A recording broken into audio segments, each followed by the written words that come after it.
Right, we're going to talk about an alternative lifestyle now, because all we've basically done so far is to look at everything that's bad. And like my friend said to me, I've listened to all your lectures, I now drink water and breathe fresh air, how long do I have to live? Or like my friend in the back there said, he closes his eyes and he says to the Lord, Lord, remove everything from my plate that's bad for me, and now he's scared there's going to be nothing left when he opens his eyes again.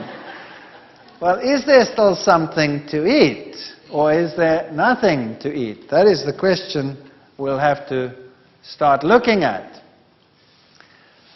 Remember, we spoke about per capita meat consumption and how it affects your lifestyle and your health, colon cancer incidence. Obviously, we saw that animal products are problematic.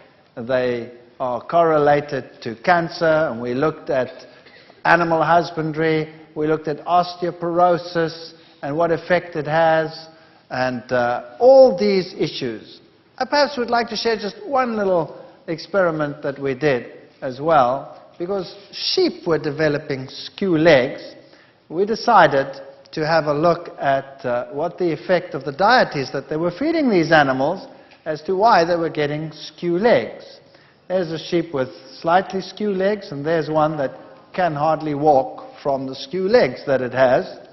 And when we analyzed their bones, those that had received animal protein had a low calcium to phosphorus ratio in the bone. So they had a decline in the various bones, the vertebrae, the ribs, and the cannon. In all three of them, the more animal protein one added to the diet. And these days they feed these animals fish meal, carcass meal, bone meal, all of these things. When we compared those that received animal protein versus plant protein, the calcium loss, as you see there again in the sheep, was 3 times as great. Deformity in those that got animal protein was much higher than those that received plant protein.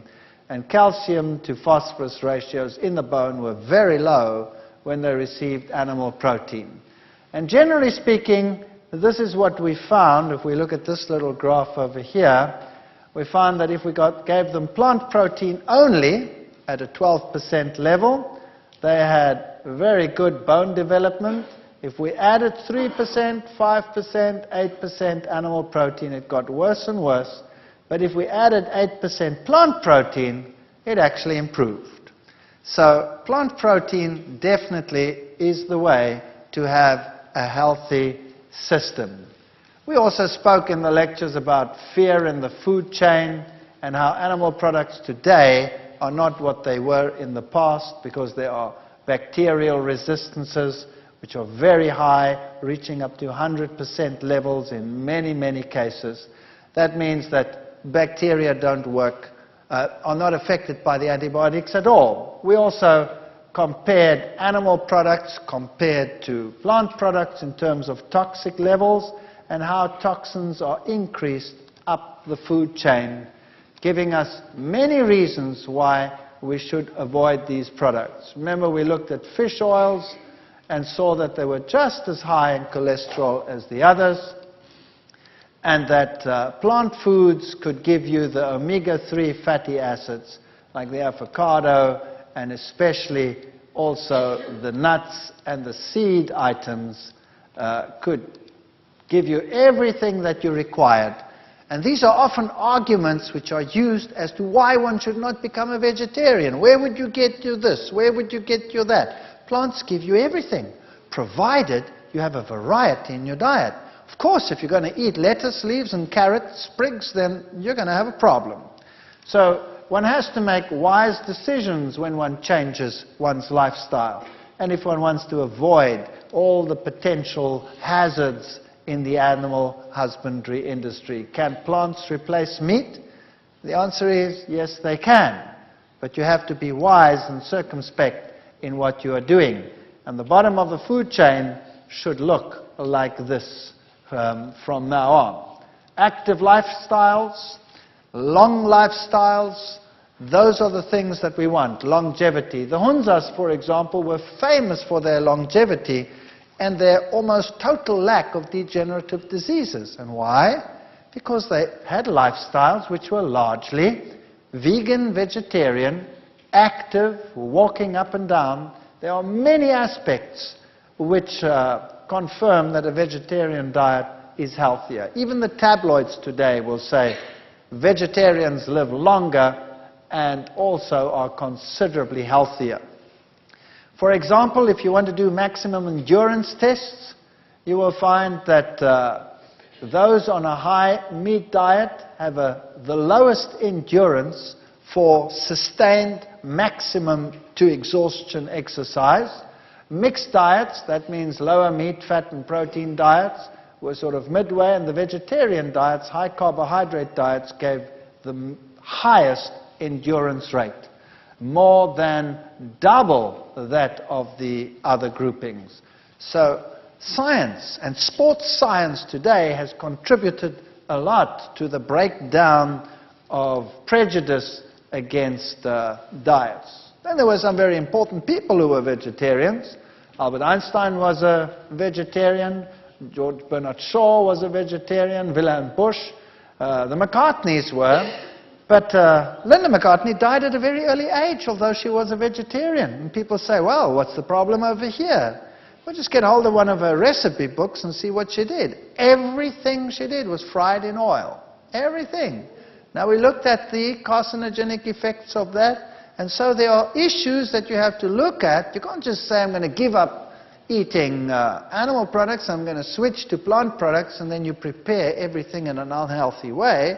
You're going to have a problem. So we have to be circumspect. And of course, there is nothing that can guarantee a disease-free life. It can just give you a greater probability of a disease-free life.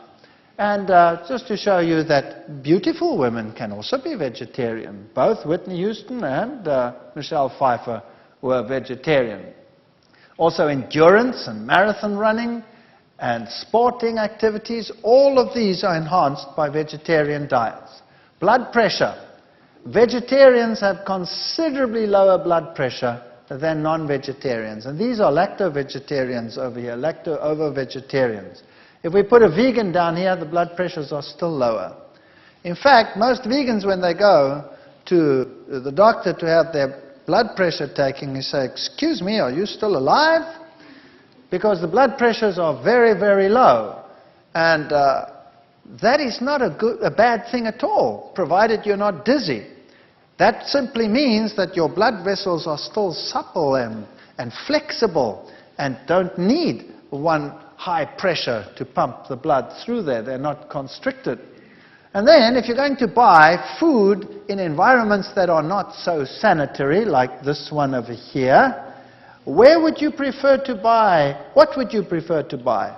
The vegetables from this man, or would you prefer to buy chickens or meat in a circumstance that looks like this with the flies buzzing around?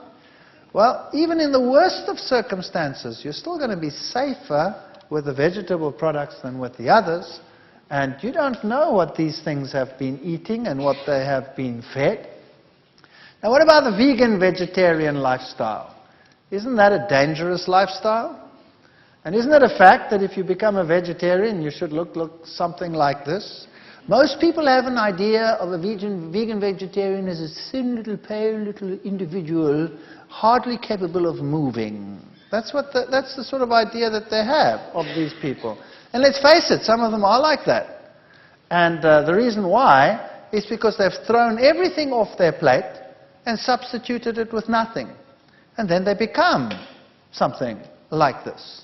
And it is a sad state of affairs. American Journal of Clinical Nutrition, vegans, vegetarians, whole food omnivores had adequate intakes of most nutrients and were exemplars of balance, variety, moderation in comparisons with omnivores in their sample and the general population. Also, they were more in line with current dietary recommendations for nutritional intakes than were omnivorous diets. So when they actually compared the diets according to the recommended daily food intakes, the vegetarians weren't doing so badly at all. In fact, they were doing better than the omnivores. Now, they will tell you it's not safe to be a vegetarian because you'll have iron problems, B12 problems, vitamin D problems, etc., etc. Is this really so? Iron problems, you will have a greater probability of iron problems if you use dairy products because of the parameters that we discussed in that lecture. B12 is the one issue we will have to discuss. Vitamin D will be a problem only in areas where there is constant cloud cover. And even there you have UV coming through, so if you have exposure to the sun, you should be fine. You need exposure, but people today want to sit inside all the time. Here are stomach bacteria with decreasing gastric pH. Notice that the lower the pH, the fewer bacteria. The higher the pH, the more bacteria. The same in the intestine. The lower the pH, and so from the front to the back, where the acid starts coming in, you have an increase in the number of bacteria. Now, B12 is not produced by any animal in the world. It's produced by bacteria. And there are certain bacteria which in our intestines are quite capable of producing B12. Unfortunately, with the lifestyles that people have, these bacteria only occur here where there's an increase, and they occur in the last part of the intestine. And so they're too far back for us to benefit from them. So we produce the B12, but we do not absorb it. If, however, we were vegans, and we took care not to mix fruits and vegetables, firstly we would have an alkaline saliva, and we would have bacteria in the mouth which would produce B12. And they don't produce bad odors. Bad odors come from poor fermentation in the stomach. So you would have B12 production in the mouth, plus the pH in the stomach would seldom, if ever, go below 4.5, so you're sitting with far less acidity. That means you're starting off here at a much higher level, and then you should be able to have B12 production. Now, there are other factors which affect B12. That's intrinsic factor. If you don't have that, whether you're a vegetarian or not, you're going to have a trouble with that.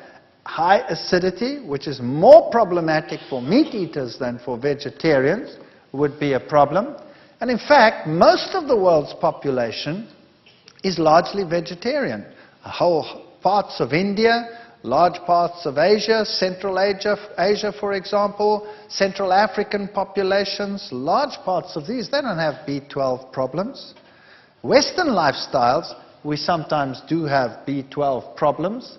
So personally, I think that they are making a mountain out of a molehill, but I would suggest that if you are worried about these issues, if you have a high-stress lifestyle, which affects absorption in an acid environment of B12, well then take a supplement, or take a fortified milk that has B12 supplementation.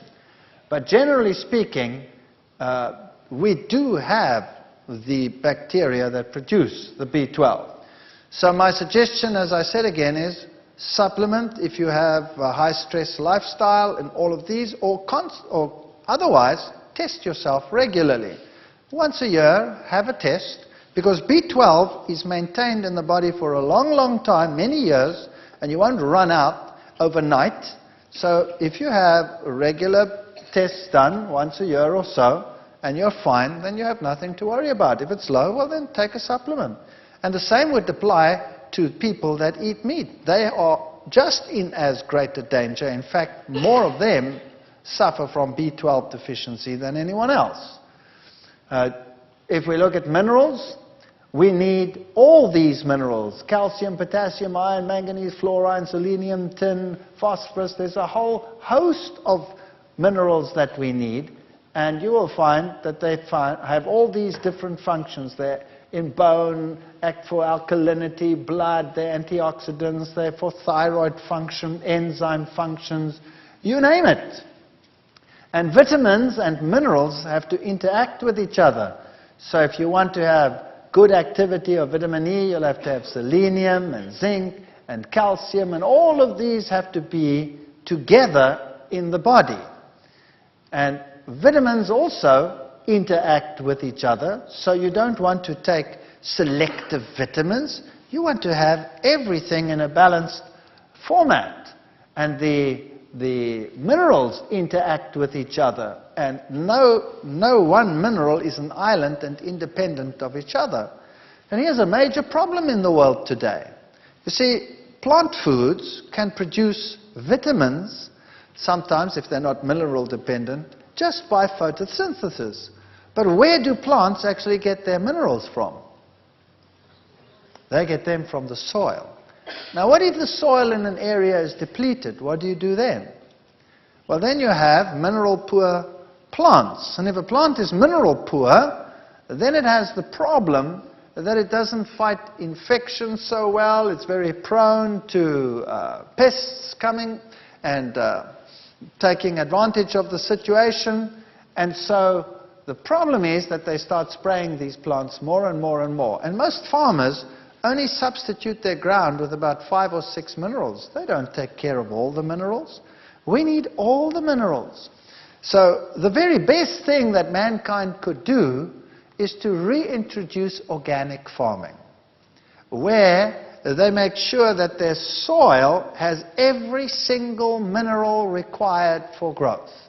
That means you start using rock phosphates and calcitic limes and things like that, which have every mineral under the sun as your basis, and start producing plants like that. Now, that's a little bit more expensive than the other fertilizers, but the rewards would be tremendous. That's one issue.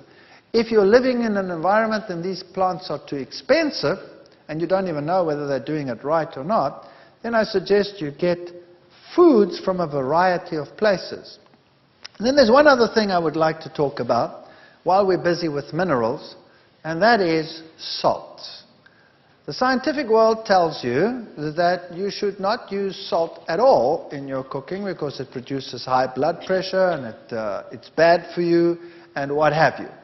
And people develop all kinds of diseases. And if you're really, really run down and really, really sick and you have money to burn, then the Europeans in particular, they like going to these cure places where you have the hot springs with the mineral-rich waters and the salt waters, and they go and lie in the salts and they drink this water that comes out of the, and they feel like $1 million and their blood pressure comes down and everything is right. So they're using a salt cure to solve their problem. Then they go back to their normal society and their normal lifestyle, and very shortly they have the same stress and the same blood pressure problems and the this and the that and the other. Now, I have a problem here. How come the salt can actually cure some of these things and the salt cause the things at the same time? Does it make sense? It doesn't really make much sense if you think about it in those terms. Now, what is the main salt that is used in the world today? It's sodium chloride. Now, salt should have 84 minerals. Rocks out there, sea has, the salt in the sea contains 84 minerals. And the fish and the animals in the sea without pollutants now are perfectly happy and have lived there for thousands of years, quite happily, reproducing and not being diseased, although there's a lot of salt in that water. But it is 84 mineral salt. Now, unfortunately today, when they harvest the salt, what they do, industry has so many requirements for various catalysts and various elements that they refine the salt. And they take all those elements out. And eventually they leave you with 2 elements, sodium and chloride. If they could refine them, they would do that as well and sell you only the sodium and only the chloride. But unfortunately, the sodium would explode and the chloride would kill you. So they at least sell you the sodium chloride, 2 elements out of the 84. And then occasionally they have a twinge of conscience and they add 1 more, which is that, iodine. And they tell you, best to buy iodized salts. And now you start cooking with 2 elements. Just do a simple test. Take sea salt, which has 84 elements, and put it on your tongue, and just rub it around there, and see how long you last. you'll last for a long time. And eventually it actually tastes quite pleasant. And then you take normal table salt, sodium chloride, and you put that on your tongue and you see how long you last. And you'll see it'll burn your tongue like crazy and you won't be able to handle it. And it'll have this sharp taste. So my suggestion is, when you start using a little bit of salt, because without salt everything tastes kind of bland, doesn't it? Use sea salt. Why not use sea salt? Or better still, if you can, rock salt. In some areas you get rock salt cheaply, but sea salt would be just fine. They use sea salt in any case. A good suggestion would be to use a little bit of sea salt. You know what? It'll taste better as well. Once you get used to it, it tastes a lot better. And of course, don't use excessive amounts of salt, but generally just use a little and it'll be so much tastier. Zinc, they'll tell you that's a problem for vegetarians. That's not true. If you look at beans, for example, they have relatively high levels of zinc in them. And some grains, popcorn even has, popcorn is one of the highest sources of zinc, generally speaking. And wheat germ has high levels of zinc, and wheat bran. So that is not true, that vegetarian diets won't provide enough zinc. So generally speaking, if you have foods that are yellow, then you will have your vitamin A's, and if you have your grains and your nuts and your legumes in there, you should be getting everything that you require. Increase in dietary needs during pregnancy, you need a lot of folic acid, folacin you need a little bit more protein, and all of these. Can a vegetarian diet supply these? Of course. Seeds, avocados, nuts will supply all the folic acid that you require. Now just a couple of general guidelines. Number one, you have to eat an abundance of fruits, grains, nuts, seeds, legumes, and vegetables. You cannot just remove the heavy foods and sit with only fruits or only vegetables. You have to have grains, varieties of nuts, seeds, legumes in your diet, and you don't have to eat them as such. You can work with them and change them and modify them. You have to eat more alkaline-forming foods than acid-forming foods. That happens automatically when you become vegetarian. And avoid acid formation by choosing correct food combinations. 3 simple criteria, two of which you have to watch, one which comes automatically. Now, if you read some health books, they have so many complex things that you have to do that you have to buy yourself a computer just to, start working out what you must do in the kitchen. And eventually you go totally nuts. And there are so many rules and regulations as to what you must eat that you might as well just forget it. I don't know whether you've heard all of these things. I know there's so many of them. You're not allowed to eat what grows above the ground with what grows below the ground. You're not allowed to mix proteins and carbohydrates at the same meal. Have you heard all of those before? I mean, there are really silly ideas out there. Then how did God make grain?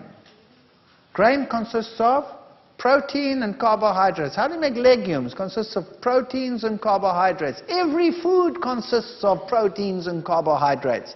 It's a silly idea. The problem is not the protein and the carbohydrate together. The problem is the animal protein and the carbohydrate together. Does that make sense? Because the plant protein digests quickly. So if you don't have animal proteins in your diet, then all of the problems associated with the so-called mixing of protein and carbohydrate disappear. So you want a diet rich in carbohydrates, and not like many recommend, low carbohydrate.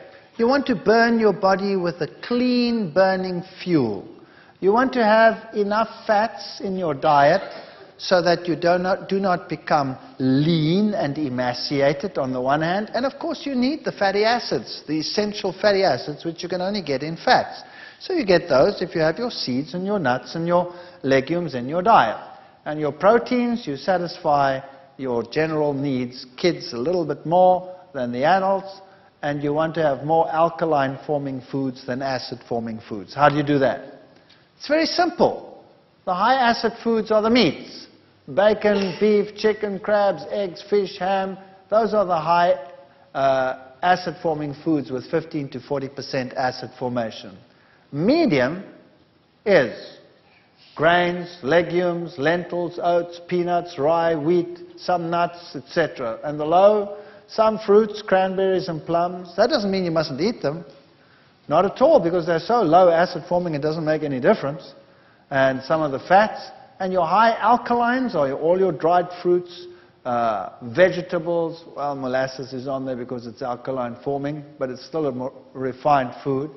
Beet greens, Swiss chard, dandelion, those are your high alkaline foods. Your medium ones are most fruits and vegetables. And some legumes are actually alkaline forming. Particularly if you're now old and you have a little bit of arthritis problems and things like that already, then it's good to introduce things like lima beans, navy beans, peas generally, chickpeas, all of those, nuts. The only alkaline nuts are almonds, chestnuts, and coconuts. The almond is a very good nut. And then you have some grains that are alkaline, like millet. Millet is an excellent grain. We'll talk about that in a moment. Sorghum. And then, of course, your kidney beans, snap beans, soybeans. All of this is alkaline forming. This is excellent food. So once you cut out the animal products, you don't even have to worry about acid-alkaline diets. And by the way, it's the minerals that are acid producing more than anything else. So your alkaline minerals abound in fruits and vegetables. Now, here's a typical suggestion. They say you must have legumes, nuts, seeds, including nut butters. You can use fortified soys or soy milks, vegetables, fruits, grains, and bread. And if you get enough of those in the diet, you should be fine. And when it comes to young children, the only thing that changes is the proportion. So you want to have cereals in the diet, you want to have fruits pureed, but when it comes to the energy foods, you want more of those in children's foods than in the others. So cereals, fruits, protein foods, green leafy or yellow vegetables will supply every single requirement that you need. And you can see that all of it is being met, or 99%, with just a very moderate intake. Some useful equipment that you need. A good blender is very useful in vegetarian cooking, because you're going to start making nut creams and nut butters and milks and sauces and things like that, and cheese substitutes and all kinds of things. So a good blender is a very, very good investment. Now, when I talk about a good blender, I mean that one that has a powerful engine and one that will really spin. Because if you buy a weak one, it won't do the job. It'll irritate you. It'll chop the things around, and you'll have gritty pieces in your mouth when you want to find cream, for example. It'll be most unsatisfactory. So rather invest in a good blender. A heavy base or non-stick frying pan, waterless cookware might be quite good. And some people like extras like waffle irons, food processors. And if you're really going all out, some means to grind your own flour. That's just nice. If you have access to stone ground flour, well, then you don't have to get those pieces of equipment. Stone ground flour is a terrific way to go. Ensuring proper combinations. Notice that there are some foods that are neutral. That is, all grains, all legumes, all nuts, all seeds, some vegetables, like those that are high in water, like cucumber, lettuce, sprouts, tomatoes, some people yes, some people no, and the herby plants. Those would be sort of neutral, and some fruits would be neutral, the high oil ones, avocados and olives. Then the fruits is anything else that is a fruit, like an apple, an apricot, banana, and what have you. All of these can be eaten together with this. So you can have a meal which contains a grain. Let's say bread, a roll. And you could have a patty on there which is made of legumes and nuts. And you can have lettuce on there, and sprouts on there, and tomato on there. And you can have a sauce on there which you make with seeds or nuts, combinations. You can have avocados as a butter and olives in there and eat it with all that fruit. So you can have a terrific meal with a table full of fruit and bread and spreads and all kinds of stuff and patties, but you don't mix your vegetables in there. So if you want to have a meal with vegetables, then the vegetables are also compatible with any one of those. But the vegetable and the fruit together, they're a problem. Now that's a very interesting thing. You see, the fruit digests the fastest. These, if they are all of plant origin, digest second fastest, and the vegetables, which have hard, compact cell walls, digest the slowest. So if you mix these two, you will actually get fermentation.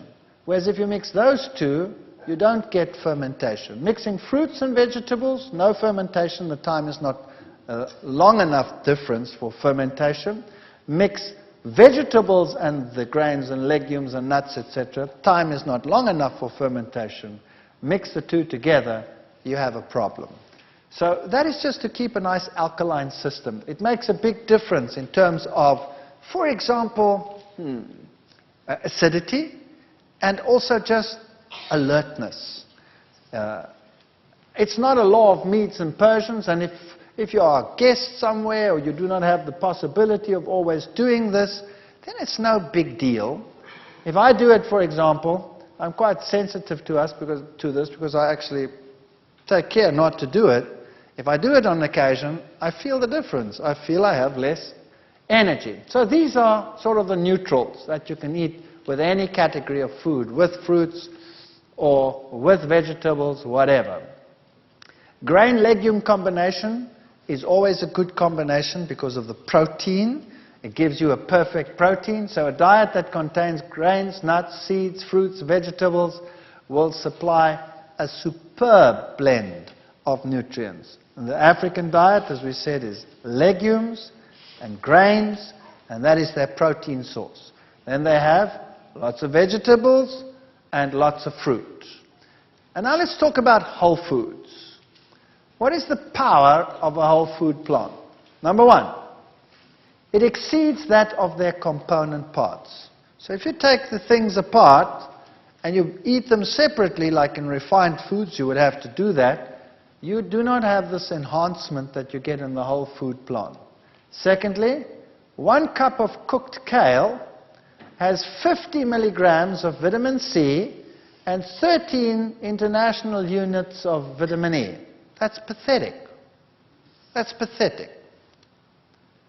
The antioxidant potential of 1 cup of kale is equal, however, because of the other components, to 800 milligrams of vitamin C and 1,100 units of vitamin E. So you could be looking at 13 and say that's pathetic, but because of the other components which boost it, it's actually that much. And the balance is so much better. So it's far better to eat a whole food than to eat anything separate. Refined foods, avoid them.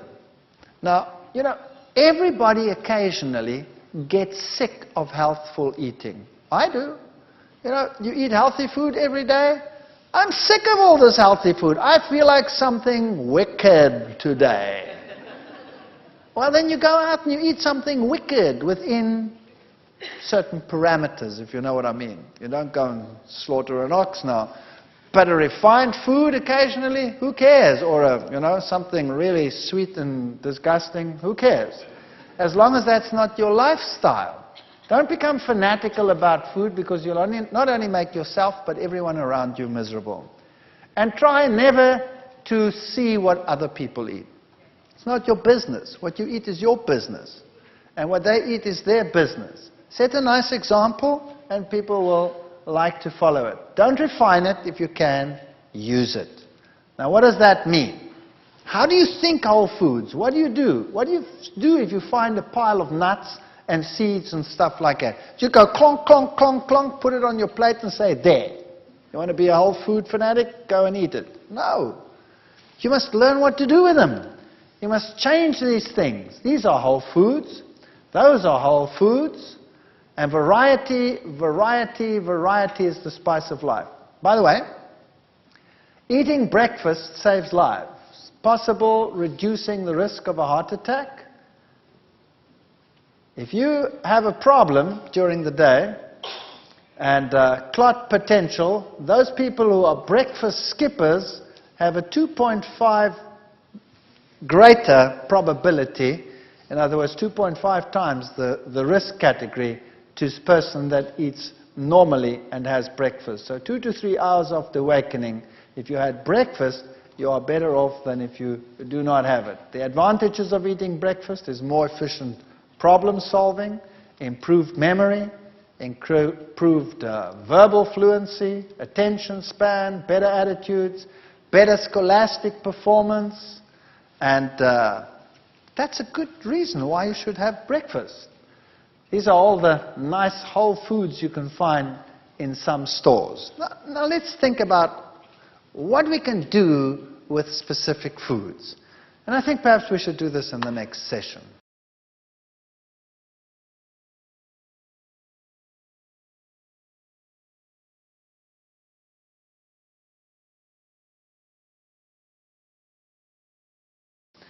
All right, we were talking about all the advantages of vegetarian lifestyles, and now we want to concentrate on what to do with specific foods. For example, grains. You are now thrown out a lot of things. You've thrown out dairy, you've thrown out meat, you've thrown out all of those things. Now, what to replace them with? Now you have to start thinking grains. You know, if we were to take the grains in the world and put them into tiny little packets, just like this, we did this once. In South Africa, we went to a seed store and we bought all the different edible grains and put them into tiny packets, and we packed them around the hall from one side all the way around, right round, and said to the people, you go and look at all those grains. And they were stunned. All the grains that you can buy, all the sorghums and the various wheat types and the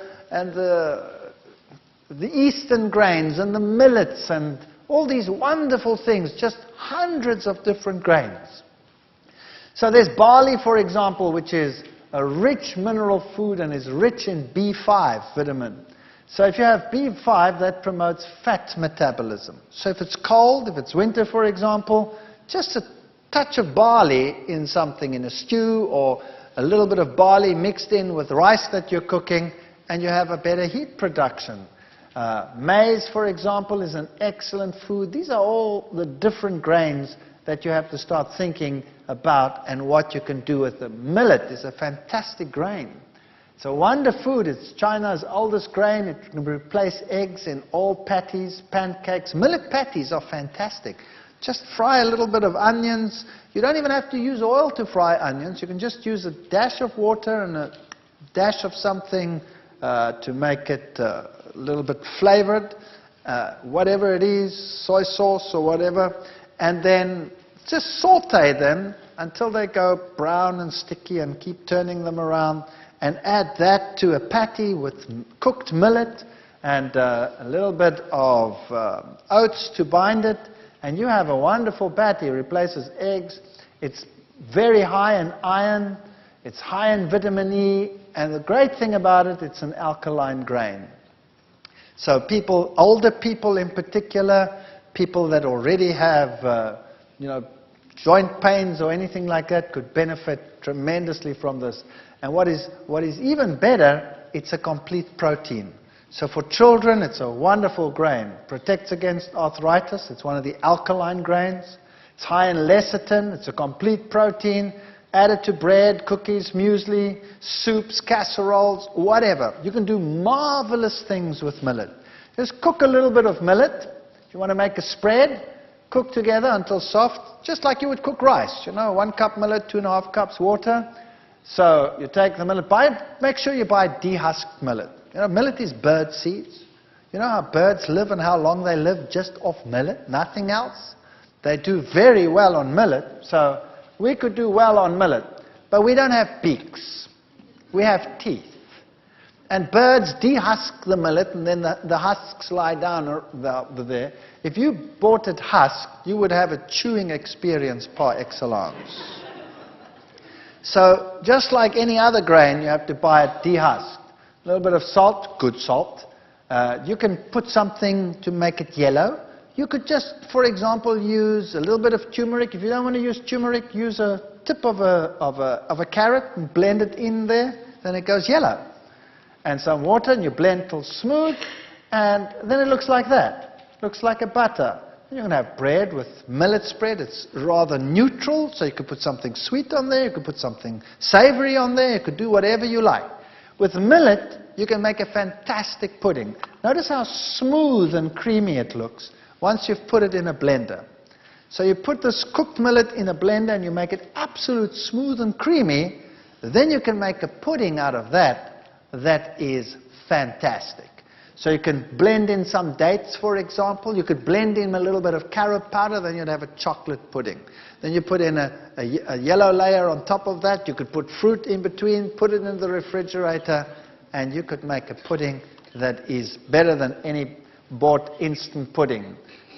Marvelous things you can make with millet. Oats is another wonder food.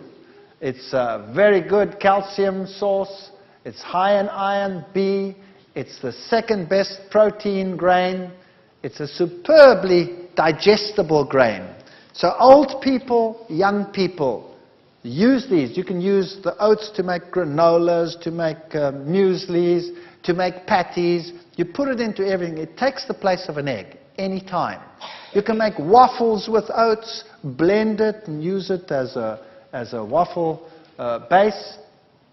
Wonderful things you can make with oats. We'll come to some recipes in a moment. Rye, for example, is a German grain, and add some rye to your flour just to change things round a little bit. Muesli, rolled oats, chopped nuts, raisins, pumpkin seeds. The pumpkin seed is a seed with an incredibly good protein in it. It's also a complete protein, and just a little bit of pumpkin seeds will provide all your protein needs for a whole day.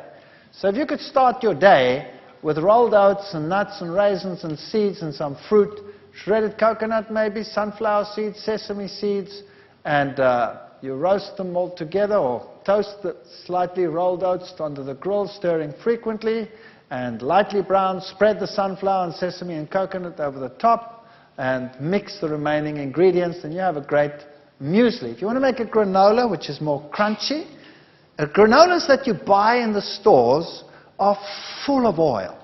And the oil that they mostly use is sunflower seed oil. And because it's packaged like that, it's oxidized. So it's really not the best thing in the world, and it's horrendously expensive. Have you noticed that? You can make it far cheaper, and it tastes terrific, and you don't need any oil. You can take rolled oats, say 8 cups rolled oats, a little bit of sunflower seeds, some coconut if you like, chopped nuts. You can vary that as you like. But this is your binder. 2 ripe bananas, 1.5 cup chopped dates, a little bit of good salt, hot water. You can use some natural vanilla. And these mixtures over here, you stir the 2 mixtures together, and you mix this in a blender, all in a blender. Then you have this liquid, and you mix them all together. And you put them in a cookie sheet and bake them at 250 Fahrenheit. That's a low heat. That's a low heat for about 1 hour, stirring every half hour. And then it becomes a nice crunchy granola with no oil in it. Tastes terrific. Serve that with soy milk, and you've got it made. And it's a lot cheaper if you buy these in a store where they sell seeds cheaply. Rice, try getting used to unrefined rice. It just makes such a difference. Now, some people don't like brown rice. They say it's too chewy. The way to get around that is to soak the brown rice overnight like you would soak legumes. And then when you cook it, it gets light and fluffy. That solves the problem. And you don't lose 80% of the B1, 40% of the B2, and 60% of the B3 vitamins, as you do with white rice. And start using the rice differently as well. Don't throw the leftovers away. Use them in patties and become innovative. You don't throw anything away. You remodel everything. That's what you do. And you make great things. Wheat. Notice that I've written there, bread, bread, bread. Do you know, people today are suffering from wheat allergies and gluten allergies and this allergy and that allergy. Have you noticed that? Most of these allergies are secondary dairy allergies. Bottom line, if you throw out the dairy, which is making everything else with it incompatible, we always throw out the good and we keep the bad. It's horrendous what we do. Throw out the bad and keep the good. People say to me, for example, oh, I can't eat apples. They make me sick. I said, you eat an apple after you've had a meal with meat and, then you eat an apple and the apple makes you sick? And he says, yes, that's exactly what I do. I said, well, why don't you try throwing out the meat and eating the apple? Oh, no. That's a horrendous thought. So I'd rather have the meat and not eat the apple. Why is the apple fermenting and making you sick when you're eating the meat? Because it's staying in your stomach for 6 hours. Obviously it's going to ferment, so throw the apple out. Sorry, throw the meat out. That would be a better solution. So bread, bread, bread. Use the wheat. It's a high energy food. It's an excellent primary nutrient combination. It's mineral rich. It's rich in B and E vitamins. And try not using refined. Try getting whole grains. And if you buy whole wheat grain at your store, remember what you are getting. They have bolted the wheat. They have huge piles of bran. They're selling most of their flour as white flour, and then they have the germ. So normally what they do when they sell you whole wheat flour is they're going to take the white and they're going to mix as much of that bran back in there as they can. And you're buying a pack of 50 or 60% bran, 40% white flour. That's not what it's like in a grain. You bake a bread that's as heavy as a rock, number one. Nobody wants to eat it because there's not enough white flour mixed in with the bran as it would be with stone ground flour. All kinds of problems with that. Try and get stone ground flour, and if you cannot, if it's impossible, then do your own. Even if you have to soak grain and liquidize it and use that as a dough, that would still be better. But when you make your own bread, you can play around. You can add rye. You can add a little bit of millet. You can have all kinds of things. The easiest bread to break is the simplest bread. So here's a simple bread for you. 1 kilogram stone ground flour, that's about 2.2 pounds or something like that. Stone ground whole wheat flour, approximately 10 cups. 1 packet of instant active yeast. It doesn't matter which yeast you're going to use. You're going to destroy the yeast in the heat in any case. And a little bit of good salt. 1.5 tablespoons of good salt, not sodium chloride. Then you blend together 900 milliliters of water, and then you can add anything sweet. It doesn't matter what it is. You could add white sugar. It wouldn't make any difference. You know why? Because the yeast is going to utilize it all. It's going to just use it up if you don't put too much in it. But it's also good to use, let's say, fruit. You could use a little bit of raisins. Half a cup would be a little bit much. I would say a 1/4 cup raisins or a tablespoon raw brown sugar. Or you could use honey. You could use molasses. You could use something sweet like an apple. You could grind it up and or liquidize it, and that could be your sweetener. So 900 milliliters of warm water, that's about almost 2 pints, and then something sweet. Best would be liquidized currants, would be the very best, because they're very high in iron. And mix that in there, and then knead your bread. Knead your bread, and knead your bread, and let it rise, and punch it down, and knead your bread, and then you mix and develop the gluten, so that it's like chewing gum, like chewing gum. If you then put it in the oven, all the air that is produced by the yeast gets trapped, and the bread rises nicely, and you bake it in the oven at a relatively high heat to begin with to stabilize the bread. Then you'll have a light, sweet bread. If you do not mix it properly, what's going to happen is the gas is going to produce, the bread will go up, there's not enough chewing gum, to trap it, to blow a bubble. So what happens? The bubbles pop and the bread goes, and you bake a perfect brick. And you need a chainsaw to cut your slices, or you could kill your husband with it if you're angry with him. So a simple bread has very few ingredients. Now people actually say, now hang on a second, is that a healthy bread? I actually want everything healthy in my bread. And they put all the things that they can think of in the bread, and they bake this heavy bread, and they need a wheelbarrow to cart it around. And it's soggy and heavy. You don't have to build a perfect meal into a bread. You eat the meal that's perfect together with the bread. So you eat all the other things with it and make it a balanced meal. So the simpler the bread, the more likely it's going to work. And once you've learned to eat this bread, all other bread tastes like cardboard. I assure you. If I don't get this type of bread, I get withdrawal symptoms after a while. And that's what a bread should look like. It should be nice and light and fluffy. It shouldn't be heavy and soggy. Nothing wrong with a heavier bread. For example, rye breads will be heavier. But what's nicer than a good bread?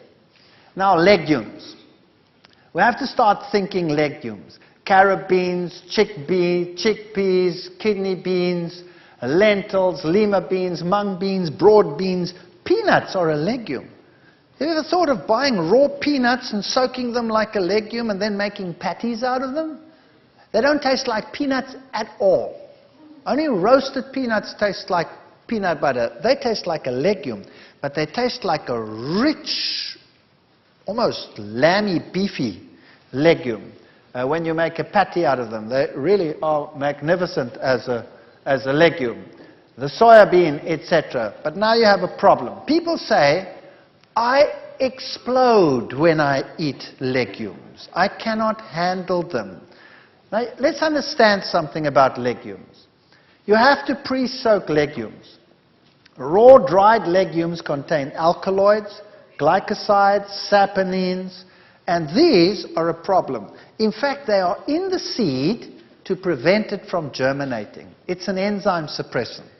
So if you take a legume and you soak it in water, and the legume soaks up all the water, how many of these products have you got rid of? None. They're all still in the legume. Now you take your legume, it's nice and soaked, and you prepare it and you cook it, and all those enzyme suppressants that prevent the legume from sprouting are still in there. Now you're getting those enzyme suppressants into your stomach, and you're not digesting it too well. Your enzymes are also suppressed. So eventually it goes all the way down, gets to the colon. The colon works with these products, and then starts fermenting the legume in the colon, and that leads to an explosive experience. Right? So what you want with a legume is you want to get rid of these things. You want to get rid of them. How do you do that? You soak in huge quantities of water. And the water goes what color? Goes either reddish brown or one of those, right? That's all the tannins and the saponins and the glycosides and the stuff that's coming out. Now, what do you do with that water? What do you do with it? You throw it away.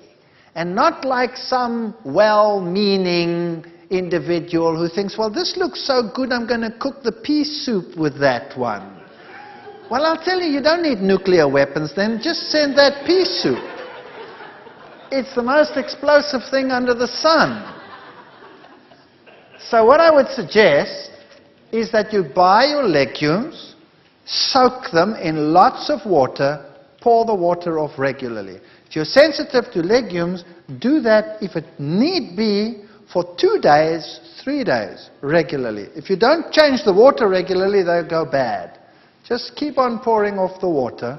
And then what do? Going to wait 3 days or 2 days for a meal? Of course not. You put them into freezer bags and you pop them in the freezer and they're fine. People will say, oh, don't I lose the energy value and the food value? No, you don't. You can take those very seeds and go and plant them and they will grow. What happens in nature, in Europe, in the winter? What happens to those seeds? They freeze in the ground, and then when the water comes and it rains, then all the stuff leaches out. When the stuff is out, then it can sprout and it will grow. All the nutrients that you need are in there. So soaking is essential for a legume. There are lots and lots of different legumes, and you can have such fun with legumes. You can make the greatest stews, the greatest soups, the greatest patties. You can make roasts. You can go to town on a legume. But you don't have to have huge quantities of legumes in your meals. That's another problem. We eat too much of it. It must just be a portion of the meal, and the rest must be the vegetables or the fruits or whatever else you want to go with it. The soybean is such a magnificent bean. It is rich in linoleic acid. It is good calcium source, iron source, everything that you need. And if you look at the composition of selected soybeans, I'll just put this here for clarity's sake. Beef, for example, look down that list over there and compare with raw or cooked soybeans, you will see that the soybean compares excellently with anything else. And tofu is a wonderful food. You can make great things with tofu. You can make mayonnaises. A little bit of soft tofu, water, onion salt, garlic salt, or whatever you like. Lemon juice, honey, or a little bit of raw sugar to taste. Blend them together, you have a mayonnaise. Now imagine what a mayonnaise normally is made of. What's a mayonnaise made of? Egg yolk upon egg yolk upon egg yolk, together with lots of sunflower seed oil, together with lots of vinegar. It's the worst combination under the sun.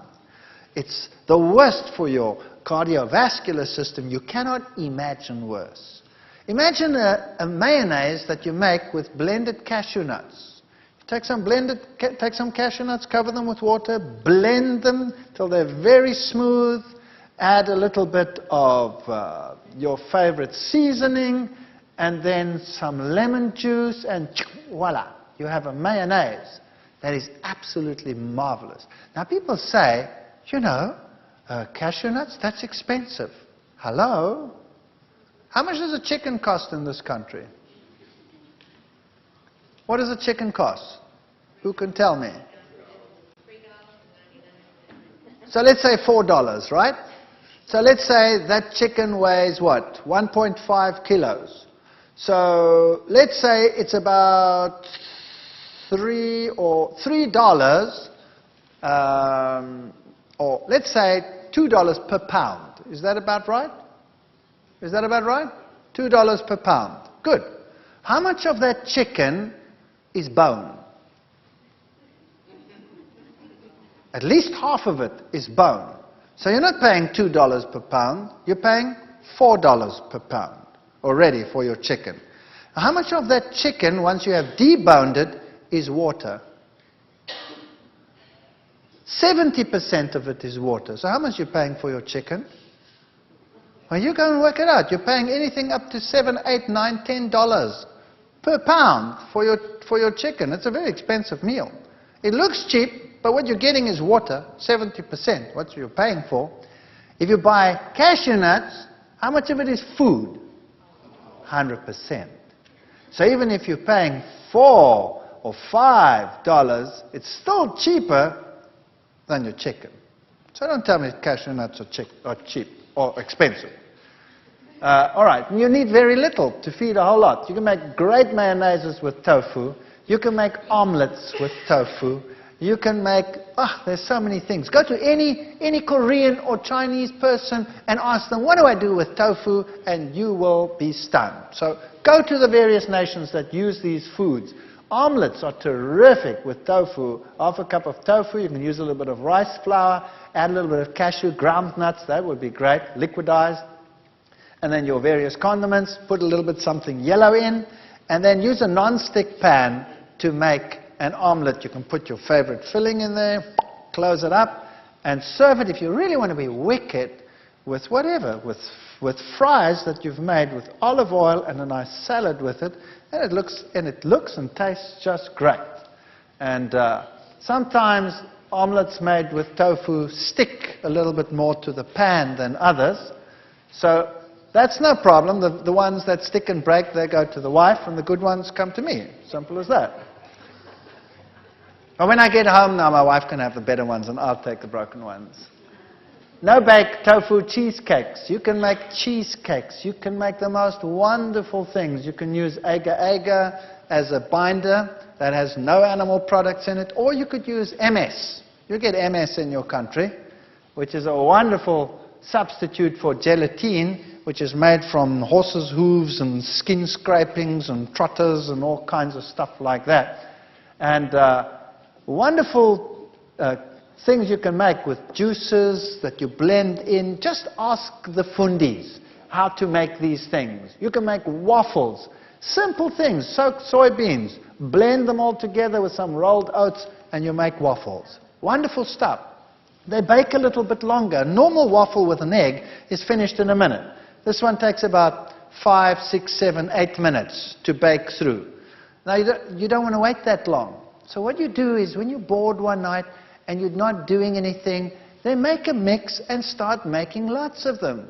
Or the kids are doing something, they're watching television, in between advertisement break, change. Then get all these things done and make a whole pile of them, pop them in the freezer, and you have waffles. When you want breakfast with waffles, take your waffles out, pop them in the toaster, and voila, you have waffles. You don't have to wait forever. You can make quiches.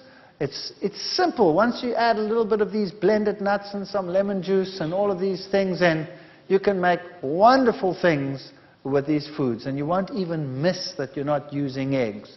Kidney beans and your own baked beans and Mexican food and you name it. And sprouts. Start using sprouts. Sprouts have enzymes in them. They help you to digest your food. They're wonderful. Mung bean sprouts. Once you get used to them, you'll start craving them. Chickpeas. Chickpeas are wonderful food. Chickpeas is magic. If you have soaked chickpeas and you blend it and you bring it to a boil, it goes thick by itself. Then you can use it as a sauce. You can even make a mayonnaise out of it by adding lemon juice and a dash of something sweet or tangy, whatever you like. And you can make mayonnaises out of chickpeas. You can make hummus out of chickpeas. Who knows hummus? Yeah, all of these things. Start thinking about these things and start using carob. Now, carob means you have to re-educate your palate because we're all used to chocolate. And once you have re-educated your palate to carob, which takes a while because we all have perverted palates, then chocolate actually tastes obnoxious. Believe me, I ate whole slabs of chocolate in one go. I cannot stand the taste of chocolate anymore. But carob I can handle, especially if you coat things with it like raisins or coat nuts with it, then it's very handleable and it's very, very pleasant.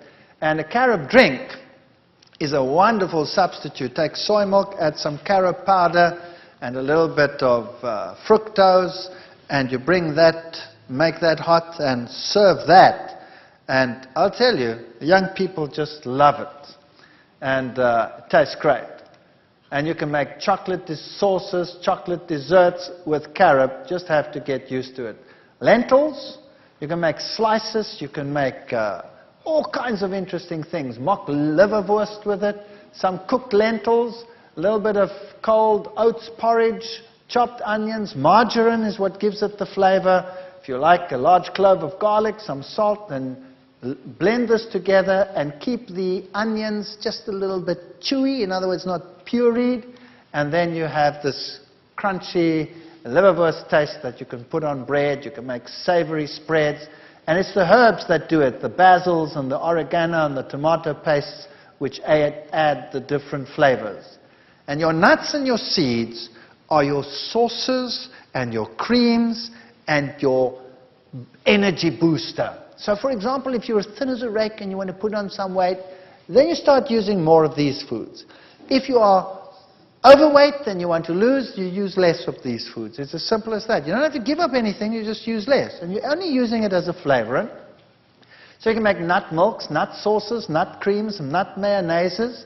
And you could use seeds as well. You could make the same thing with sunflower seeds. You could make sunflower mayonnaises, sunflower creams, sunflower sauces. Same things. You can do it with sesames. You can make your own tahinis. your own creams with sesame, sunflower, with pumpkin, any one of those. So start looking at nuts differently.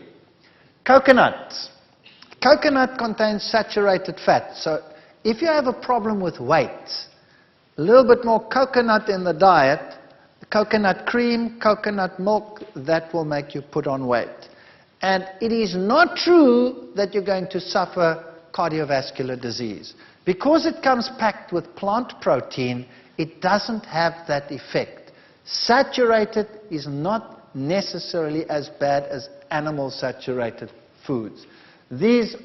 Otherwise, all the South Sea Island people would have cardiovascular disease in the past, and they didn't have it. So my wife, for example, she tends to be on the leaner side.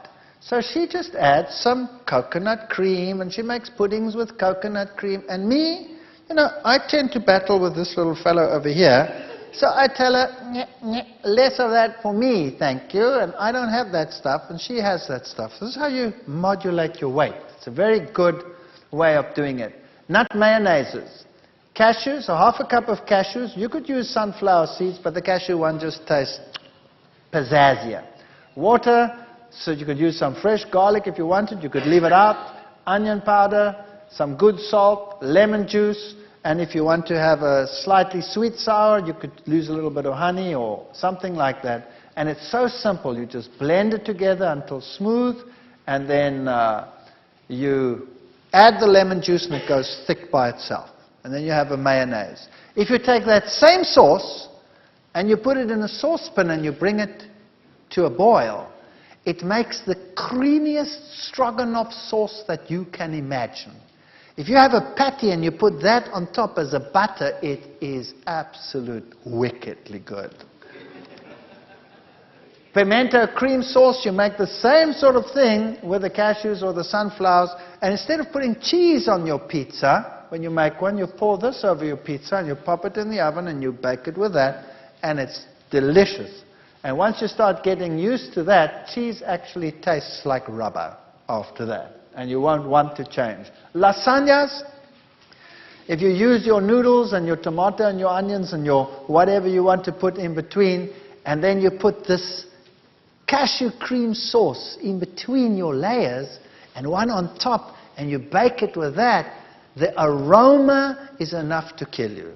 In a nice way, of course.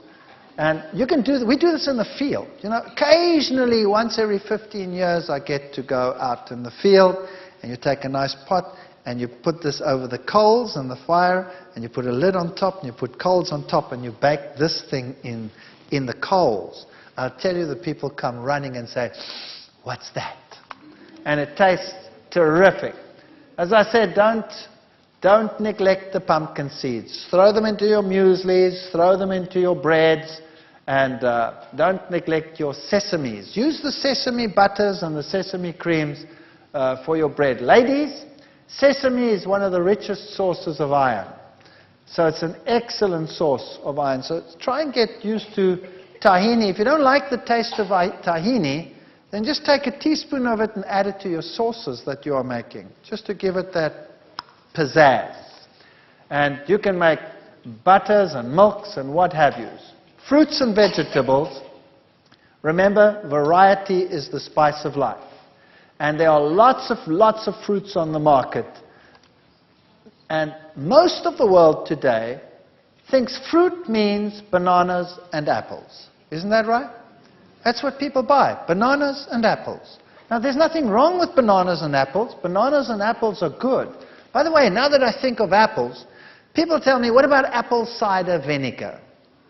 Apple cider vinegar has the good components, some of the phytochemicals of apples in it, which is good for you, but it still has acetic acid in it, which is bad for you. So why not take a little bit of apple juice and add some lemon juice, and then you have apple cider vinegar that is not with acetic acid, but is with citric acid, which is much, much better.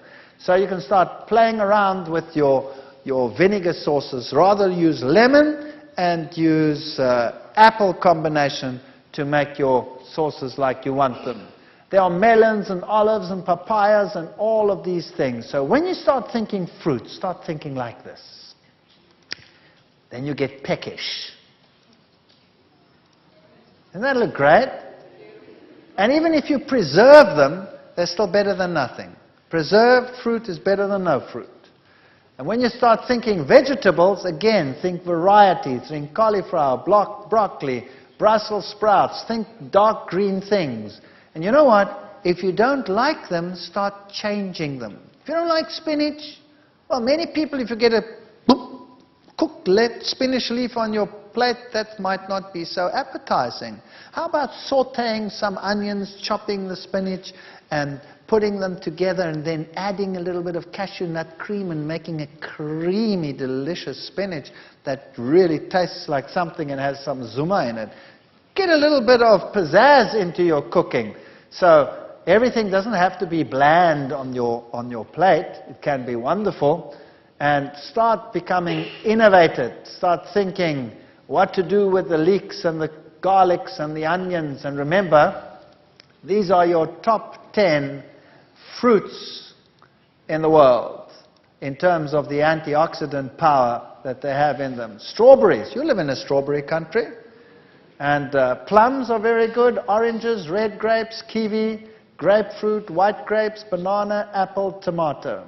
And gentlemen, remember, the tomato is an anti-prostate cancer fighting food. So start using tomatoes, lots of them, and get used to them. And the antioxidant vegetables,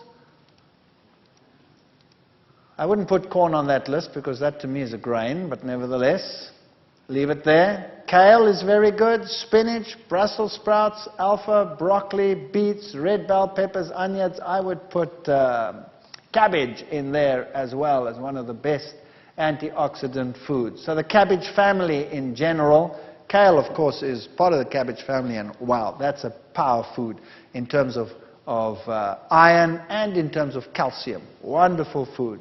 So start using these things. Food sources that fight cancer.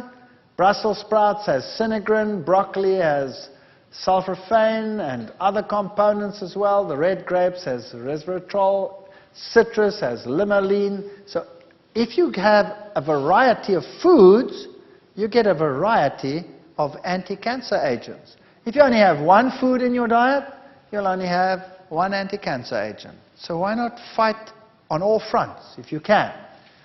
So remember, your high anti-cancer foods are garlic, cabbage, licorice, soybeans, ginger, carrots, celery, parsnips, and then your grains generally, and your tomatoes, your eggplants, your peppers. Put these foods into your diet and fight cancer. Now, I've written a book on this. Unfortunately, this book is published by CRC Press and MedFarm, which is not unfortunate in terms of the science thereof, because those are the best scientific publishers in the world. But that means that this book goes out to the medical world. That was my target, to try and reach those that can affect most of the people lower down. So if you want to buy this book, it's horrendously expensive. I would not be able to afford this book. So that's the sad part about this book, that it's very expensive because of that. And you don't actually need the book because it has a lot of science in it. If you're interested in that, that's good. There are lots of recipes in that. But there are so many recipe books out there in the world. And there are so many books that put this simply. But you don't want to get one that makes life complicated for you. You want simple, straightforward recipes that tell you how to prepare food in a tasty, wholesome way without 10 million rules to drive you nuts. That's what you basically need.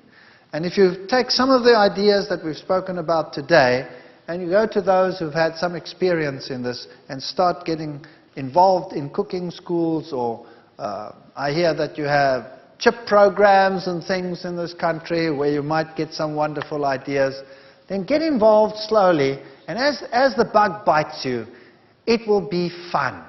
And once it starts being fun, and once it starts tasting good, you will feel better, you'll be excited, you'll have more energy, and you can be an example to others. Don't make a religion out of your diet. There's nothing worse than putting diet before religion. God comes first, food comes second. Food is there to be enjoyed, but why not enjoy it and be healthy at the same time? Thank you. Are you thinking of transitioning to a plant-based vegan, vegetarian diet? But does the transition seem foreign and almost overwhelming? What about all your favorite foods that contain meat or dairy? Learning to cook quick and healthy cuisine just got easier with the new Wellspring Healthy Cooking DVD set. Now you can attend a cooking school while in the comfort of your own home. Watch as experts guide you from start to finish in preparing over 50 scrumptious plant-based recipes as served at one of America's premier medical resorts, the Lifestyle Center of America. Learn fascinating tips, advice, and shortcuts on how to make healthy meals quick and great tasting every time. Learn the secrets of how to prepare many of your favorite foods in a new, healthier way.